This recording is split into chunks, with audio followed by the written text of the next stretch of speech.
title of my paper is Reference Without Cognition. The question that I want to address here is the following one. What makes a noise or a squiggle on a piece of paper name a thing? What makes it the name of a thing? The question is important. It's not just title of philosophical speculation, because names are the kinds of expressions that we constantly use to talk about things.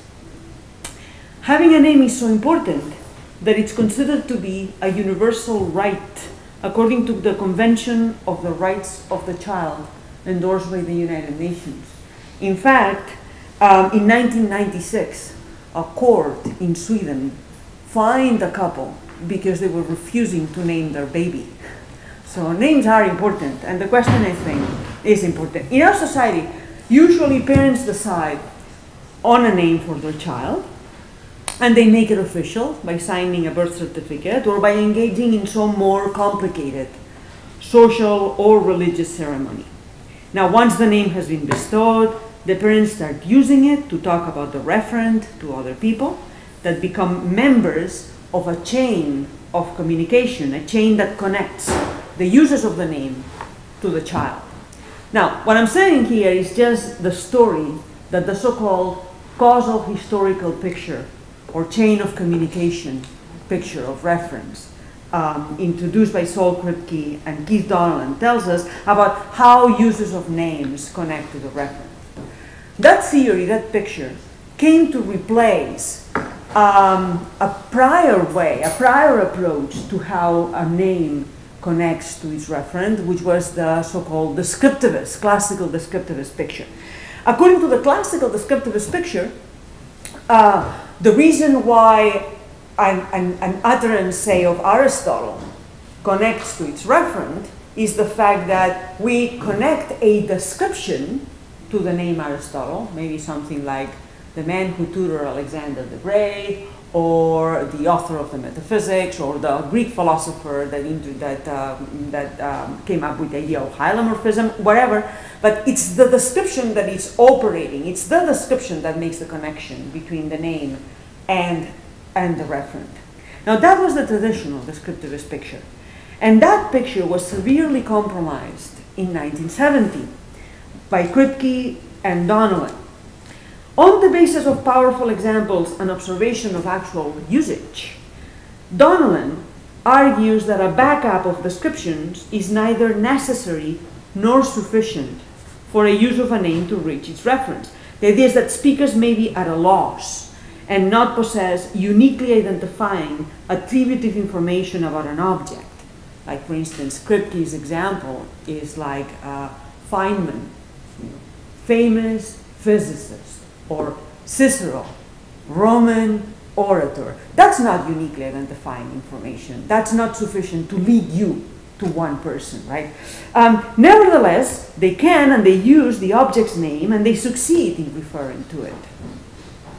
So the backup of descriptions is not necessary, or as Kripke put it, speakers can ignore information that is sufficiently uniquely identifying. They still manage to refer when they use a name. Why? Because they are connected to previous uses of the name that eventually lead back to the referent. Moreover, speakers are often misinformed, and the only attributions they can make to the reference of the names they use are uniquely satisfied by other objects. Right? Kripke uses the example of Einstein. What many people associate to the name Einstein is the inventor of the atomic bomb. Yet, that's incorrect, and when people use the name Einstein, they do not refer to someone in the Manhattan Project. They refer to Einstein, even if intuitively the description applies to the wrong person, so to speak. Okay. Associating uniquely identifying attributes with a name is not sufficient for the use of the name to refer to the satisfier of the attributes, or Kripke's argument along similar lines has come to be known as the error argument. In any case, the names refer without being associated with definite descriptions became one of the emblematic claims of direct reference theory. And this was so because the direct reference reaction against descriptivism was fueled by two fundamental ideas. One of them is the idea that reference is unmediated, that reference does not depend on an associated mechanism that actually does the work. The way names refer to the reference is by convention, by fiat, by linguistic fiat, by decision. There's no further analysis other than that. Now, that's one of the ideas that fuels the direct reference movement. The other one is the idea that referring does not require what Howard Wetstein has called a cognitive fix. The rejection of a cognitive fix means that referring with the use of a directly referential expression, like a proper name, depends on factors that are out of the cognitive sphere of the speaker. We do not need special cognitive access to things to refer to them. If you think about it, in traditional descriptivism, it's the description that you have in your mind that is going to determine what it is that you're talking about when you use a name. But the picture that comes to replace descriptivism is the picture according to which what you refer to depends on who you are connected with in your community of speakers. That's not something that is inside your mind. It's an objective external factor. Now, Wetstein's point is a negative one. It's about what is not required for an expression to refer to an object, and the chain of communication picture, advanced by Kripke and Donlan, gives us the positive portion. Speakers refer because they are part of a chain of communication. So it is the fact that they are part of the chain, that their use is de facto connected to previous users, and not what is in their mind, that makes their use of a name designate the referent. Now, the rejection of the cognitive fix and the appeal to the chain of communication goes hand in hand with the strong commitment to externalism that is characteristic of direct reference. And one of the lessons of the direct reference revolution against classical descriptivism, and I think it's an obvious lesson, it seems to me, is that what determines the reference of a use of a name, to paraphrase Putnam, just ain't in the mind. Actually, the quote from Putnam is, "Cut the pie any way you like. Meanings just ain't in the head." All right. So that's the way the things are as regards the rejection of descriptivism and the commitment to direct reference theory. However, something has happened lately. There has been, as of recent, a reconsideration of accounts of reference that ground reference in cognition, in something that is in the mind. And the idea that a cognitive fix is required to refer is somehow making a comeback, in spite of the externalism that, from my point of view, characterizes direct reference. Now, the view is captured by Joseph Alma, who's one of the proponents of direct reference, and he captures this as follows. He says, "We have some things in mind antecedently to any use of the directly referential device. If we have in mind, for instance, Mont Blanc, and our use of the word Mont Blanc is the result of that having in mind, then using Mont Blanc is, technically speaking, a referential use, and thus, on this view, a directly referential use. There can be no directly referential use without the originary having in mind." Now, even a pioneer of the direct reference movement is nowadays inclined to accept that the use of a name to refer must be somehow rooted in some antecedent having in mind of the referent. David Kaplan, in a recent paper, An Idea of Donlan, that just appeared in a volume published by Oxford University Press, has made the view that referring with the use of a name is parasitic on having in mind, contradicting a declared prior inclination to think otherwise. This is what Kaplan says. He says, "In the past, I had the relation between names and having in mind backward. The name rides on the having in mind, not the reverse." Now, observe that this new idea of a cognitive fix, of something cognitive figure in establishing the referential connection, is quite different from the cognitive fix that Wetstein was arguing against. Wetstein was arguing against the general Fregean idea, according to which we have some concepts in our mind, And it's those concepts that by satisfaction determine the referent of the name.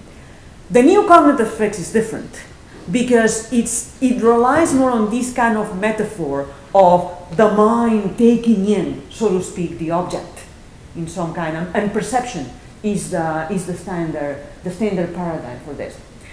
So it's a different cognitive fix, if you wish. But nevertheless, it seems to me that the move is contrary to the lessons that inspire direct reference theory. Independent of whether one agrees or disagrees with direct reference theory, I do agree, I defend direct reference theory, but it seems to me that there is a question here.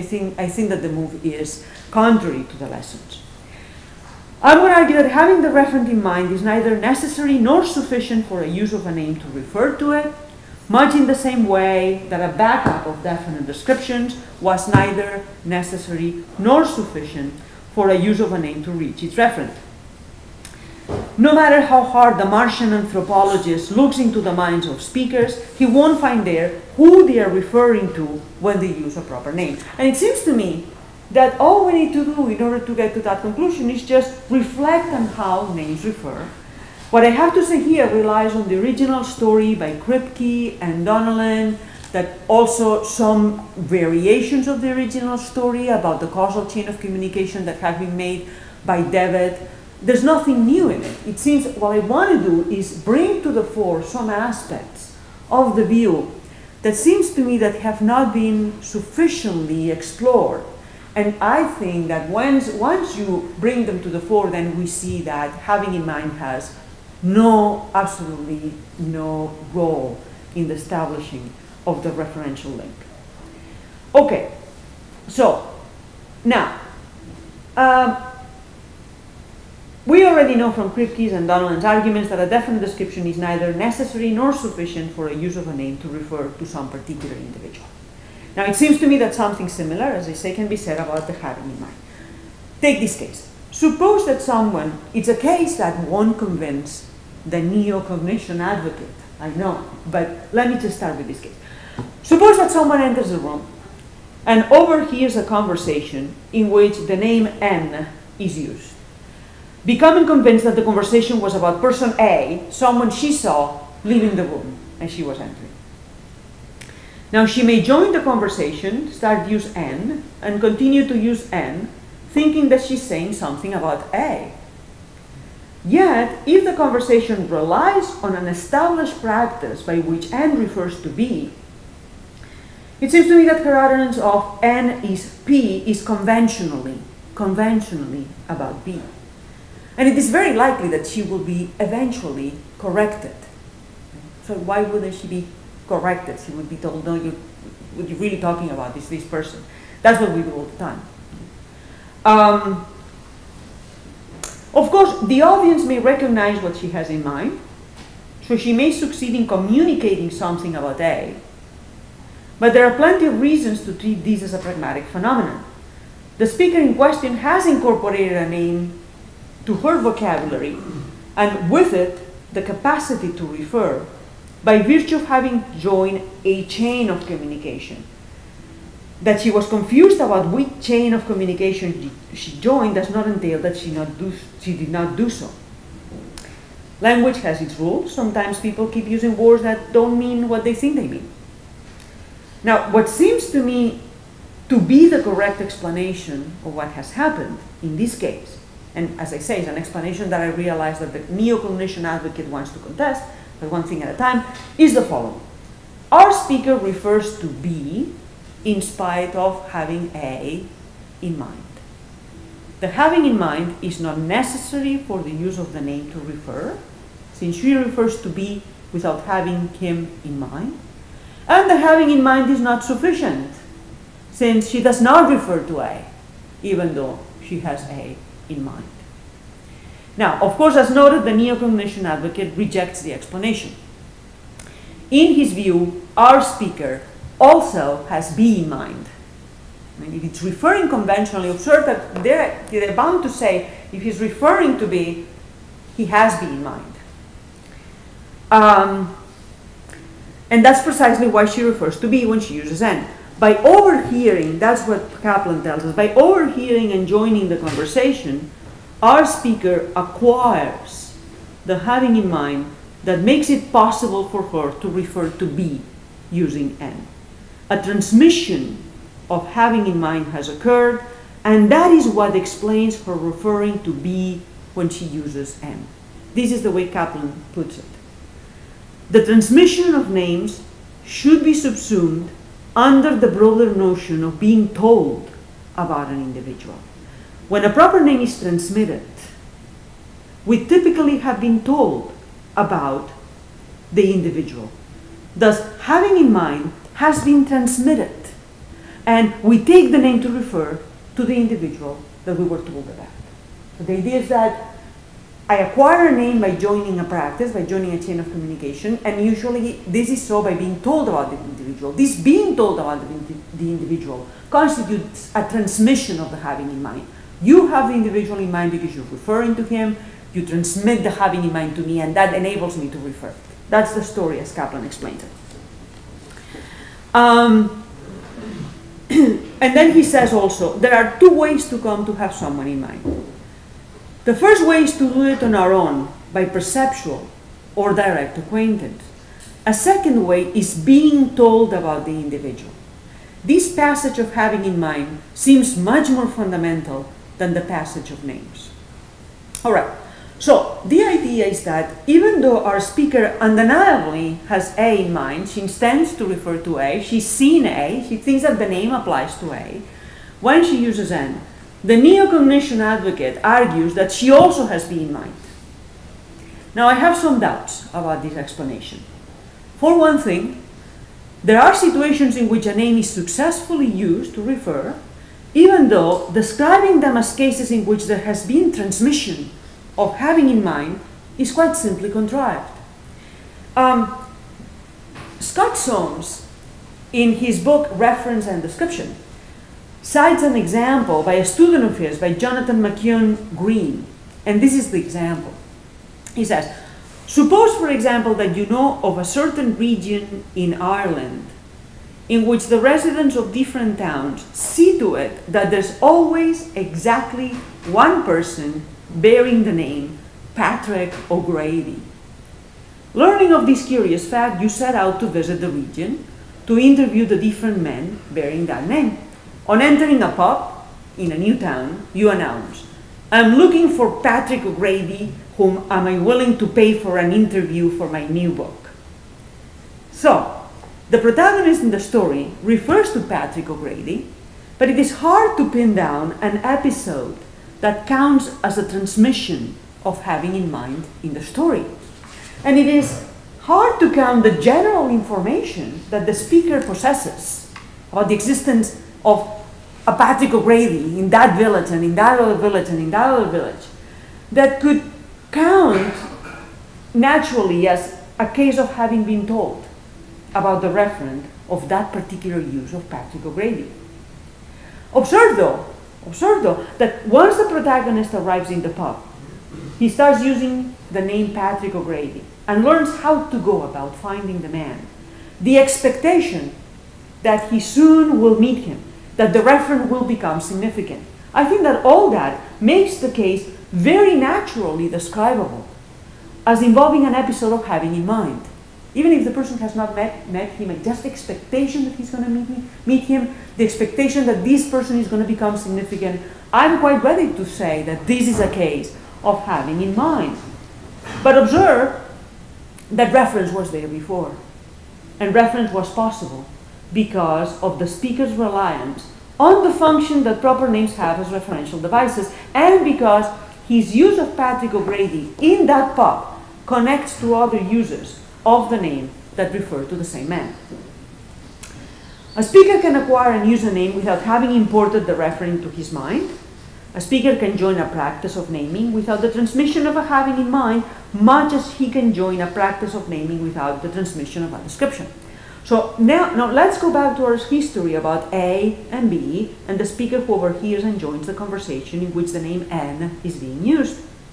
It seems to me that it is not the transmission of a having in mind, as much as it is not the transmission of a description, that makes our speaker refer. It is the fact that her use of the name is appropriately connected to the uses of or co-conversationalists. And that connection depends on objective factors. It doesn't depend on her having in mind the object. Now, surely it may be argued, the practice that we are considering, that I think is so important, must have arisen somehow. The name must have been introduced, and at the origin of the practice, it seems reasonable to suppose someone must have introduced and started to spread the name for a thing she had in mind. It would be preposterous to suppose we can name something without someone having had it in mind at some point or other and having succeeded in using a name to refer to it. Now, actually, I don't think that this is correct. But even if it were correct, it seemed to me that the point is that it would prove very little. In particular, it does not prove that reference is grounded in having in mind, as we see if we compare that claim to something that a descriptivist may want to defend.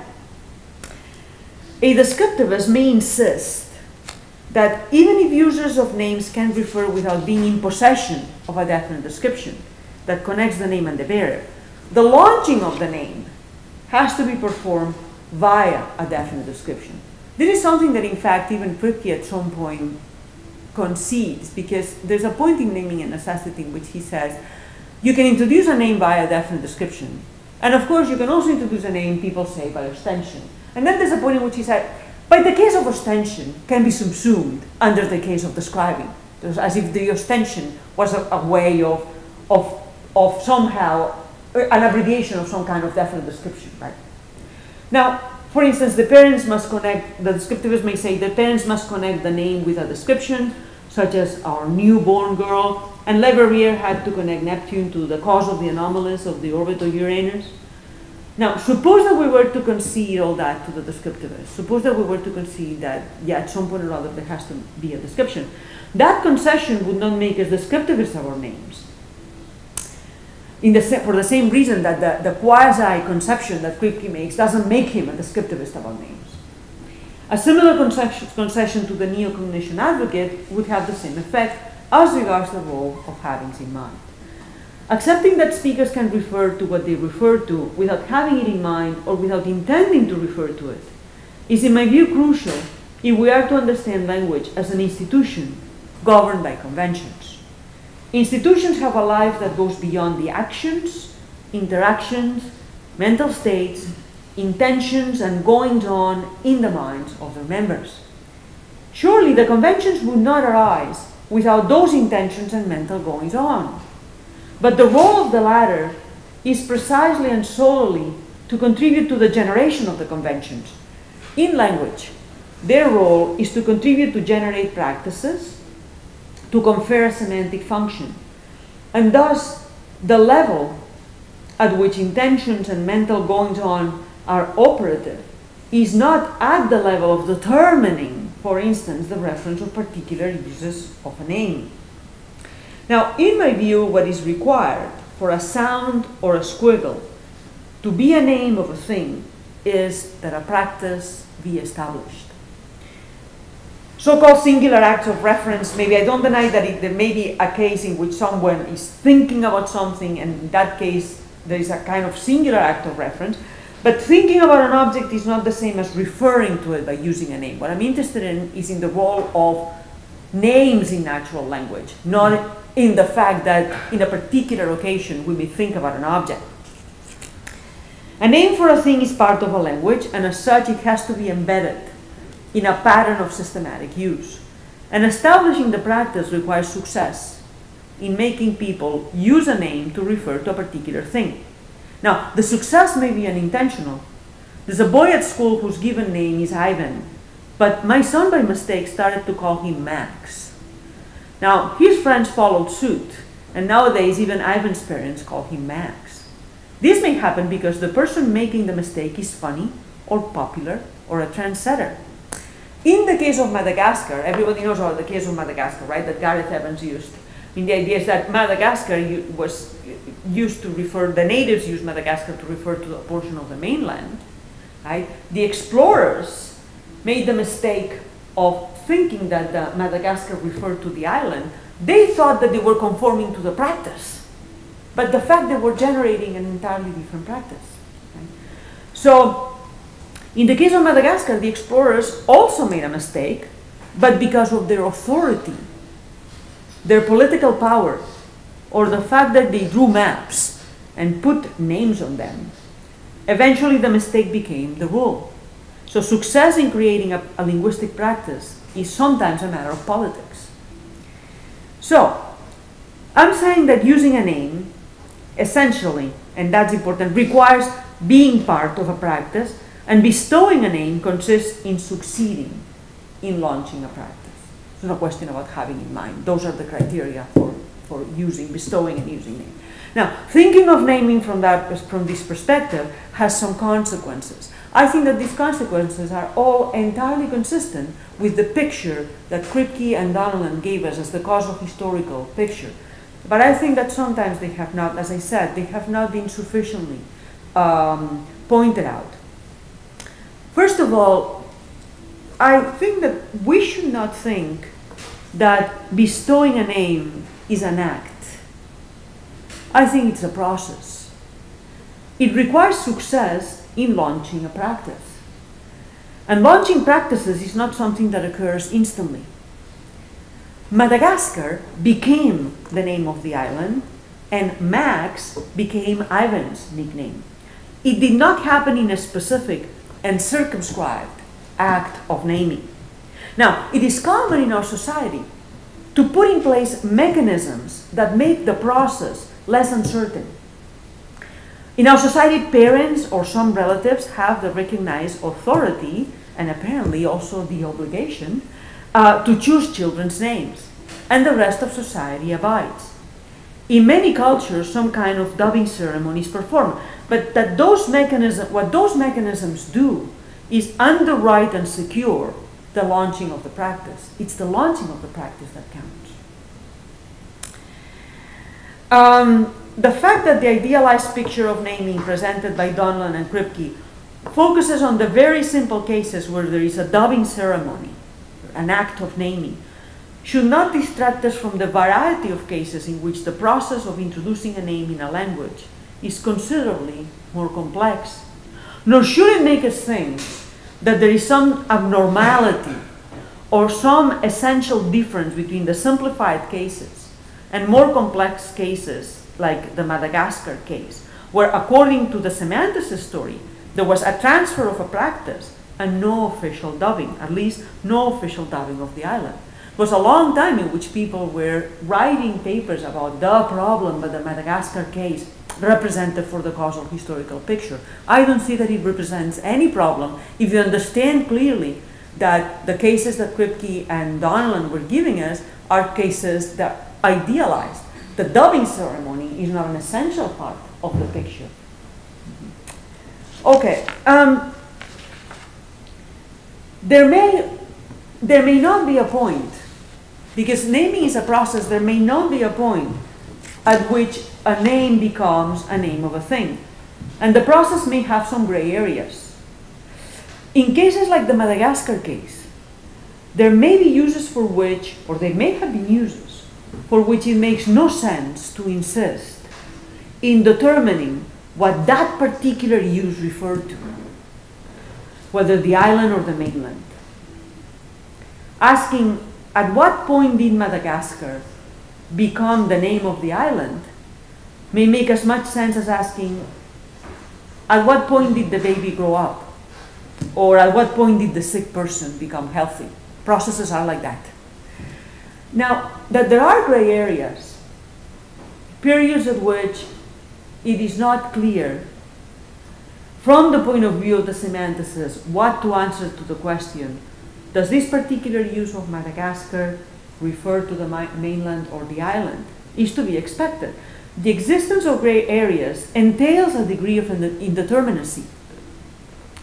But the recognition of gray areas is not an invitation to conclude that everything is mushy, that there are no facts of the matter.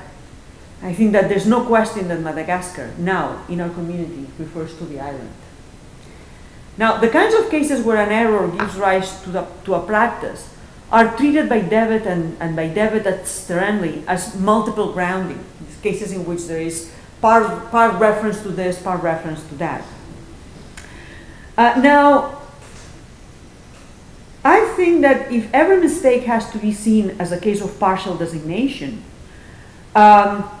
maybe reference is threatened. Antonio Rauti has argued in a recent paper about this, because mistakes are constant. If every single mistake has to be seen as a case of partial designation, the stability of reference seems to be threatened. But I don't think that we have to introduce partial designation if we are ready to accept some indeterminacy. Simply put, some mistakes catch and some do not. The ones that do not generate chains.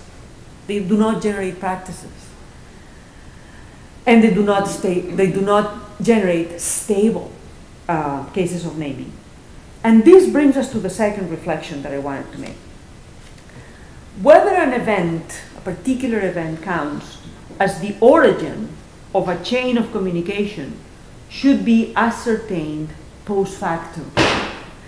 The issue here is not just an epistemic matter. I don't think that a set of conditions determine at the moment of occurrence of an event whether the event in question will constitute the origin of a chain of communication.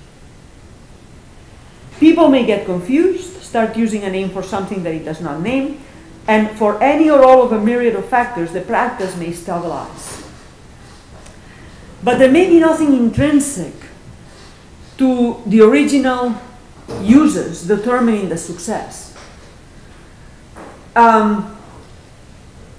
There are all kinds of factors that contribute to the success or the failure in bestowing a name, in establishing a practice and maintaining it. The process of introducing a name is rather volatile. Many things need to be in place. Potential misunderstandings have to be averted, and there can be a lot of instability in the initial conditions. In this regard, naming shares a lot of features with processes in which there is instability of initial conditions. Highly unstable initial conditions may make it impossible to describe a process in terms of necessary and sufficient conditions. And that may be the case even if the process is deterministic.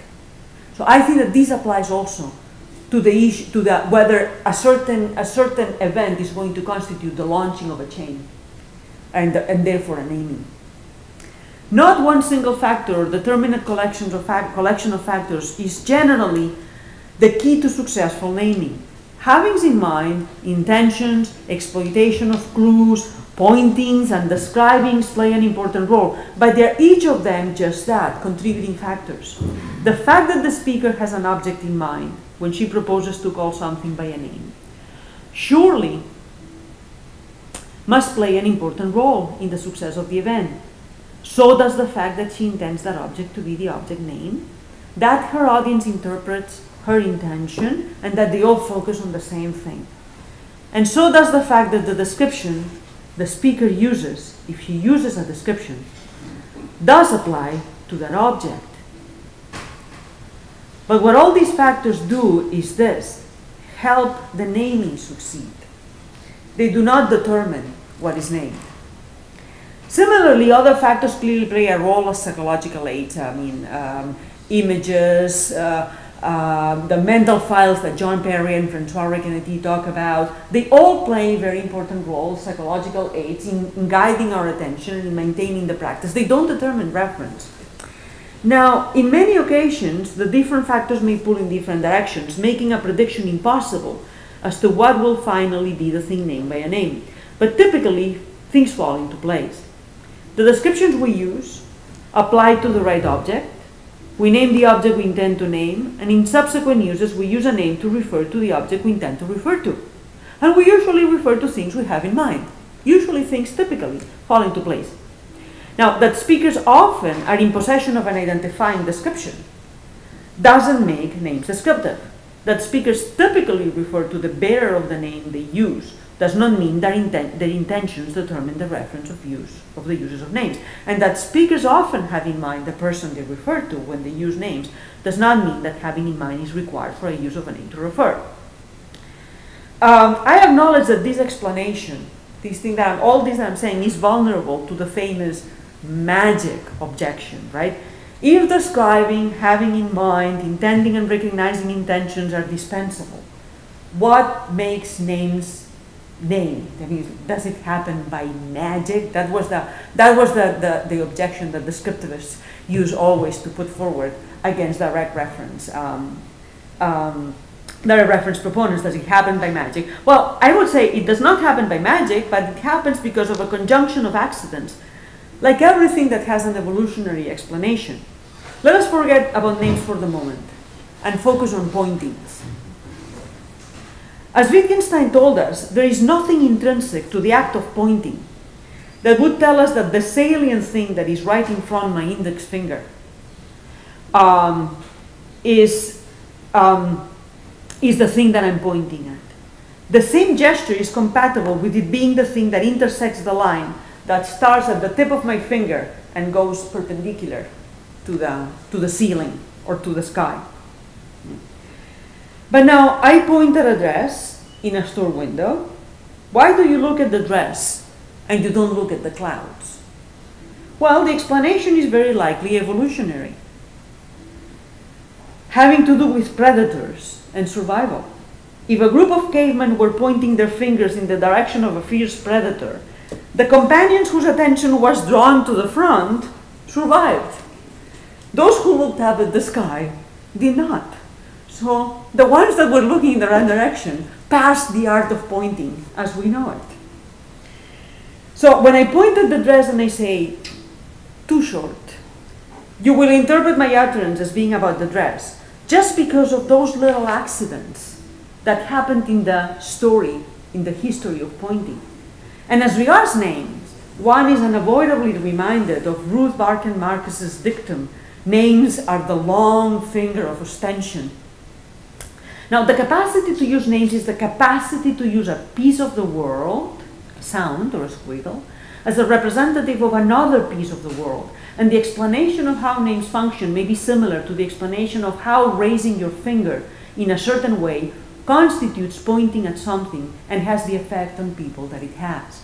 John Perry speculates that cave dwellers invented names to call their children to dinner, because they had this function, right? Now, a final reflection is, I think, extremely important. That's the final reflection that I want to make. That naming success in establishing a practice does not entail that the practice in question is social. And in fact, I think it would be a mistake to think of the practice in question as intrinsically social.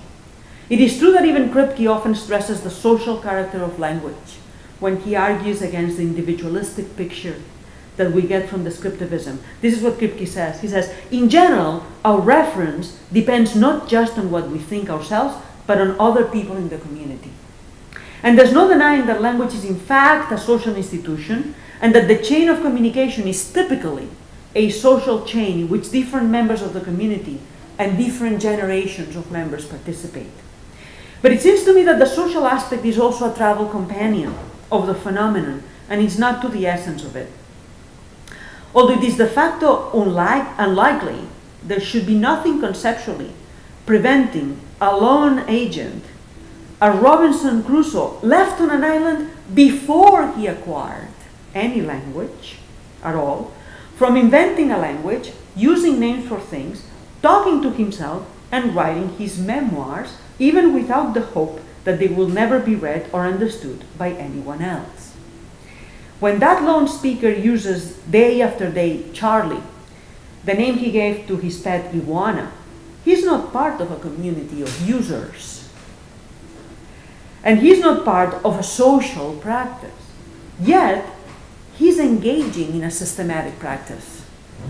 He's not part of a community of users, but his users of Charlie are part of a community of users. Socially or individually, for a sound to be the name of a thing, there has to be a pattern of repeated systematic use. There has to be a connection between use and use, a chain of uses. I think that there was a kind of naivete in the way in which the chain of communication picture was presented, in which the links of the chain are supposed to be users of the language. This means that the links of the chain are users of the name, and the connection has to be between use and use in order for each one of them to lead you back to the referent. So the links of the chain are not people, they are not users, they are users. The insistence on the social character of linguistic practices that, for instance, Wetstein, taking it from Wittgenstein, and even Kripke highlight, may make us lose sight of the fact that the main feature we are after is not that practices, naming practices in particular, are social, but rather the important feature is that they must be socializable. They must be socializable because even if we have just one speaker, the pattern of systematic use is objective. It's external to the speaker. It does not matter whether a new and connected use is a use by this speaker or by someone else. If the practice were not socializable, if it was impossible for someone else to join the practice, if there were no objective third-person fact about whether two uses of a name were connected, then we would have the situation that Wittgenstein envisages when he thinks about what happens when you do not have and cannot have connected uses. Any use is like a new introduction. And that's why Wittgenstein says, whatever seems right to the speaker is right. You never get to use the word, you're always reintroducing it. There's no connection to the previous uses. Now, this picture of what it is to introduce a name and use it, I think is just what the so-called causal historical picture is about. My purpose here has been to point out some aspects of the approach that in my view are not often considered. And one of them is that the approach is entirely alien to the view that having in mind grounds reference. Thank you very much.